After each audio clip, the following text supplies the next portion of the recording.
네, 이제 다시 2편입니다. 2편에서 계속 이어서 말씀을 드리도록 하겠습니다. 네, 5번째는요. 디딤돌 교육의 디딤돌 독해입니다. 이제 한 주에 하나씩 독해 기술을 배웁니다. 그리고 이 해당 독해 기술에 해당하는 지문이 이제 월, 화, 수, 목, 금 이렇게 해서 5개씩 나오는 거죠. 그래서 예를 들면은 글쓴이의 마음을 짐작해요 라는 독해 기술을 배운다 라고 하면은 그 독해 기술에 대해서 간단하게 설명이 나와 있고 그 다음에 지문을 읽기 전에 어휘를 학습하고 그 다음에 지문을 읽고 문제를 푸는 시기예요. 근데 다른 문제집 중에서 어떤 독해 기술을 연습한다 라고 하면 그 독해 기술을 연습하면서 이 짧은 지문으로 문제를 풀면서 그 독해 기술을 배우고 나서 그 다음에 이제 긴 질문으로 넘어가는 그런 문제집들이 있어요. 하지만 그거는 조금 문제 수가 너무 많아지고 반복되는 느낌을 준다고 생각을 합니다. 그래서 여기는 그냥 독해 기술을 먼저 알려주고 바로 그냥 긴 지문 독해로 넘어가는 것이죠. 그래서 이제 독해 기술을 좀 위주로 엮어놨다라는 것이고요. 그 다음에 이제 한 주차가 끝나면은 이제 마지막에 그 독해 기술이 수능에 어떻게 이어지는지가 나와 있어요. 근데 이게 또 마케팅 포인트인 것 같아요. 뭔가 수능까지 이어진다라는 느낌을 주는 것이죠. 그래서 이제 좀 깔끔하고 군더더기 없이 만들어져 있기는 합니다. 근데 저는 이제 독해 기술을 위주로 이렇게 조직이 된 것은 약간 교과서도 그거 이렇게 그 독해 기술을 위주로 조직이 되었기 때문에 조금 겹치는 느낌, 좀 지루한 느낌을 줄 수 있다라는 생각은 듭니다. 하지만 문제집 자체가 깔끔하고 군더더기 없다. 네, 그 다음에 또 6번째는요. 마더텅 출판사의 뿌리 깊은 독해라는 책입니다. 네, 이것도 좀 오래된 그런 독해 문제집인 것 같아요. 네, 근데 이제 여기도 특별히 어떤 내용을 조직하는 데 있어서 뭐 독해 기술로 한다거나 분야별로 한다던가 이런 것은 없어요. 없고 근데 한 주차에 5개의 지문이 있잖아요. 월, 화, 수, 목, 금. 근데 이제 3개는 비문학, 2개는 문학 이렇게 구성이 되어 있고 날짜별로 몇 주차 몇 회 공부한 날 시작한 시간 이게 딱딱 이렇게 적을 수 있게 되어 있어가지고 자 이렇게 뭔가 계획 세울 때 좀 성취감 줄 때 이럴 때는 괜찮다 해서 이제 이 문제집 자체가 눈에 띄는 특징은 없지만 뭔가 독해 문제집으로서 필요한 것들은 다 들어있고 계획 세우기에는 좀 깔끔한 문제집이다 라는 생각이 들었습니다. 네, 그 다음 7번째는 메가스터디 출판사의 초등 독해력 한 문장 정리의 힘이라는 책입니다. 자, 이 책은요 기본편과 실전편으로 구성이 되어 있습니다. 2권으로 구성이 되어 있어요. 그래서 중심 낱말 찾기, 중심 문장 찾기, 내용 간추리기 요거 3가지의 기술을요. 이 낮은 학년부터 높은 학년까지 계속해서 체계적으로 연습할 수 있게 되어 있습니다. 근데 이제 제가 항상 말씀을 드려요. 우리가 독해를 잘할 수 있게 하려면, 독해를 훈련할 수 있게 하려면 독해 지문을 읽고 문제 푸는 걸 연습을 하는 것이 아니라 잘 정제된 글에서 문단을 나누고 중심 문장을 찾아서 내용을 요약하는 연습을 해야 된다. 그래서 신문, 사설 같은 것 혹은 교과서의 지문으로 연습을 하라라고 제가 계속해서 강조해서 말씀을 드리잖아요. 근데 그 정제된 글들이 여기 다 있더라고요. 그래서 정제돼서 나와가지고 그거를 내용으로 다 연습을 하게 하는 거죠. 그래서 예를 들면 학년이 낮으면 이제 중심 문장을 찾거나 하는 게 어렵잖아요. 그러니까 글을 읽고 나서 중심 낱말에 동그라미를 해보고 그 다음에 이제 벤 다이어그램처럼 생긴 그 글의 구조가 알 수 있는 그 틀에다가 넣어서 내용을 정리해서 이게 뭐 비교 대조 구조인지 나열 구조인지 이런 것들을 눈에 딱 보일 수 있게 만들어 놓은 곳이죠. 그래서 이제 실전편에 가서는 그게 이제 실전편에 가서는 좀 주제어를 중심으로 예술, 인문, 사회, 융합, 과학 이렇게 분야별로 글이 나옵니다. 그리고 나서 역시 또 문단별로 핵심 내용을 찾고 내용을 간추리고 마지막으로 한 문장으로 정리를 할 수 있게 독해 훈련을 해놨어요. 근데 우리가 한 문장으로 정리하거나 30초 요약 이런 것들은 다른 문제집에서도 있었는데 사실 아무것도 없이 문제 풀다가 갑자기 한 문장으로 정리해봐 라고 하면은 정리할 수 있는 아이들이 없어요. 근데 문단별로 다 중심 내용 찾아보고 글의 구조가 뭔지 한번 찾아보고 그 다음에 한 문장으로 정리를 하는 것이니까 보니까 이 단계별로 굉장히 체계적으로 구성이 되어 있었어요. 그래서 글을 읽고 나서 그냥 지문을 읽고 나서 문제 푼다고 해서 독해력이 길러지는 게 아니거든요.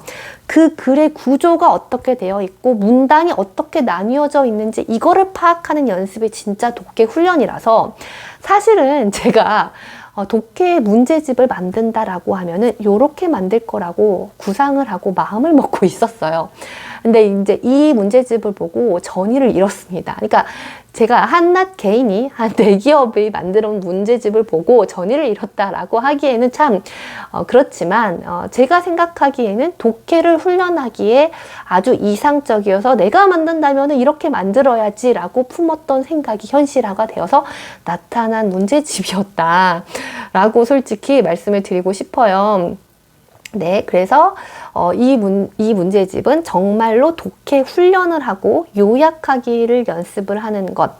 그래서 막 잡다구리하게 필요한들 그런 독해 훈련 기술들이 있는 게 아니라 진짜 핵심적인 이 독해 훈련의 기술을 연습할 수 있도록 이렇게 낮은 단계부터 높은 단계까지 만들어 놨다라는 데서 정말 칭찬을 하고 싶었습니다.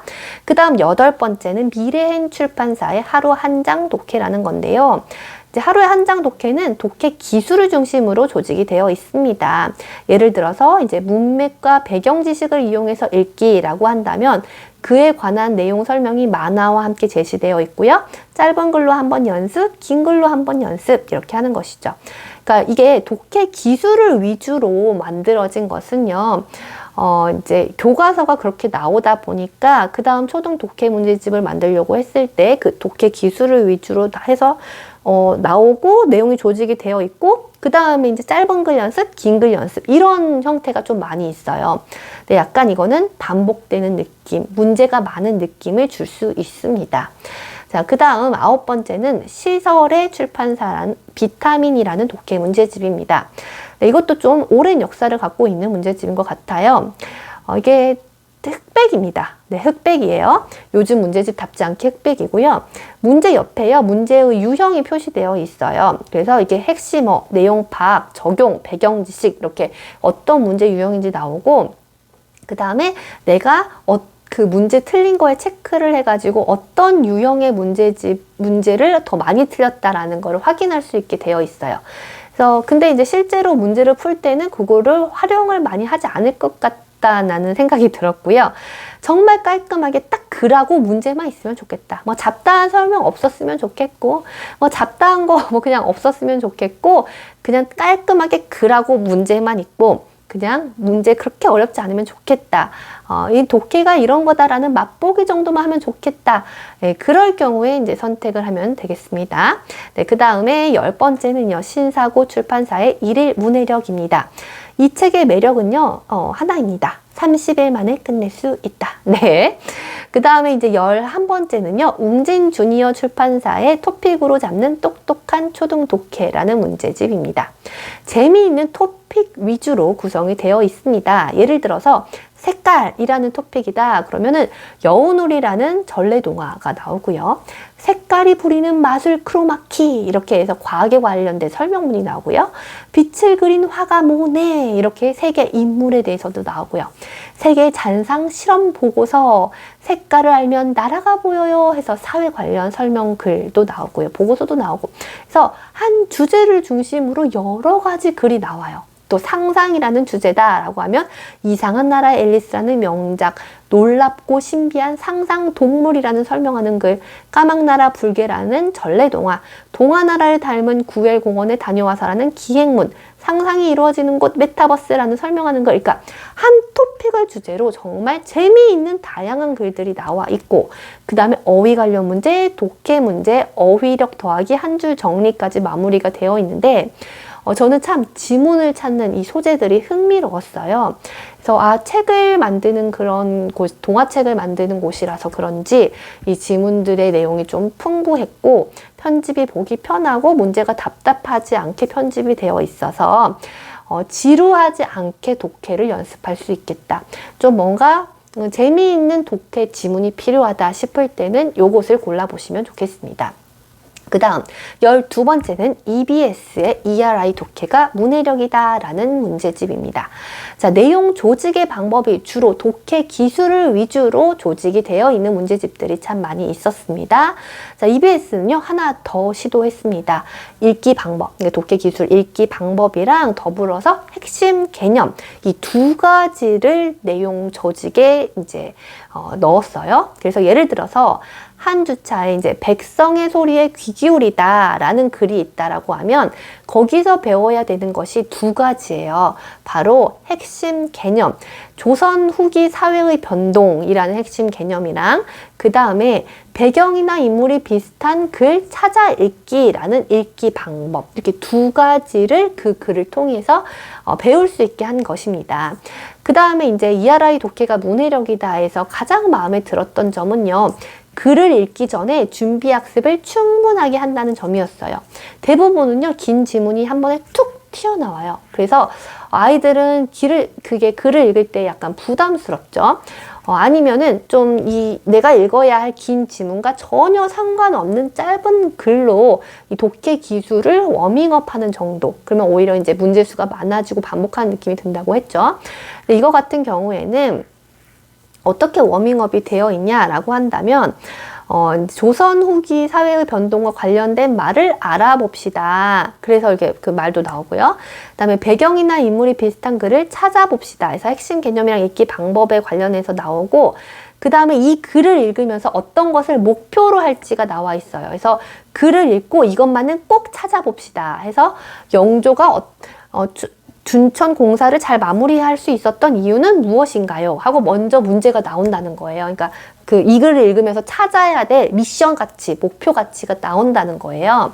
그래서 우리가 글을 읽기 전에 충분히 마음의 준비를 하고 글을 읽으면서 내가 요거를 좀 찾아야 되겠구나 라고 이제 생각을 하면서 글을 읽는 것이죠. 그 다음에 지문을 읽고 문제를 풀고 어휘력 문제가 나오는데 이제 어휘력 같은 경우에는 마지막에 이제 정리를 하는데 마음에 드는 부분은 한자어 익히기라고 해서 한자어를 조금 익힐 수 있도록 한 부분이 또 마음에 들었습니다. 그 다음에 13번째는요, 지학사에서 나온 독해력 자신감입니다. 이거 역시 이제 독해 기술이 나오고 그 다음에 그 기술을 적용을 하는 것이 나옵니다. 그래서 중심 낱말과 중심 내용 찾기에 대해서 배웠다라고 하면은 그걸 짧은 지문으로 연습한 다음에 그 다음에 긴 지문을 보면서 연습을 하는 거예요.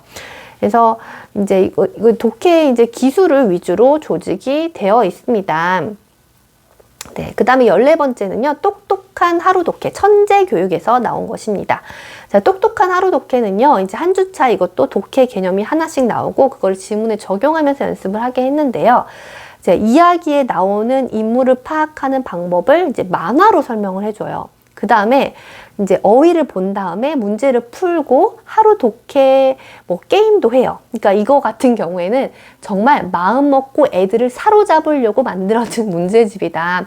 애들을 꼬시기 위해서 만들었다. 그러니까 만화 나오고요. 막 게임이라고 해가지고 독해 게임 이렇게 해서 나오고요. 근데 실제로 제가 서점에 갔을 때 옆에서 이제 엄마가 딸이랑 왔는데 독해 문제집을 골라보라고 하는데 엄마 나 이거 만화 있어서 이거 고를래 하고 고르더라고요. 네, 그래서 흥미를 좀 우선시 한다거나 아이가 이렇게 볼 때 좀 부담 없이 처음에 다가갈 수 있게 하고 싶다라고 하면은 선택할 수 있겠다라는 생각이 들었습니다. 자, 그럼 개인적으로 순위를 매겨보겠습니다. 제가 말을 하는 데서 좀 다 티가 났을 수도 있어요. 자, 1위는요, 바로 진짜 핵심적인 독해 기술을 체계적으로 기를 수 있게 했던 이 메가스터디의 초등 한 문장 정리의 힘입니다. 그 다음 2위는요. 지문을 읽기 전에 충분하게 준비 학습을 하게 하고 글을 읽으면서 핵심 개념과 읽기 방법이라는 두 가지 목표를 분명하게 제시하고 있는 EBS의 ERI 독해가 문해력입니다. 자, 3위는요. 지문 분석을 하게 하고 글의 구조를 파악할 수 있게 한 동아출판의 빠작이라는 문제집입니다. 4위는요. 독해 문제집 중에 유일하게 토픽 위주의 구성으로 독해를 말랑말랑하게 만들어준 웅진 주니어의 토픽으로 잡는 똑똑한 초등 독해입니다. 5위는요. 무난함으로 무장한 디딤돌 독해, 지학사의 독해력 자신감, 마더텅의 뿌리 깊은 독해력을 공동으로 올리겠습니다. 무난해서요.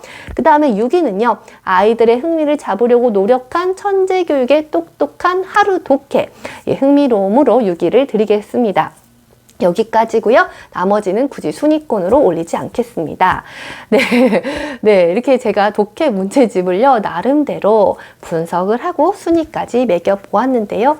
도움이 되셨으면 좋겠습니다. 네, 많은 시간 들여서 한번 만들어 보았습니다. 도움이 되셨다면 또 좋아요와 구독, 알림 설정 부탁드리고요. 네, 저는 또 다음 영상에서 찾아뵙도록 하겠습니다. 안녕히 계세요.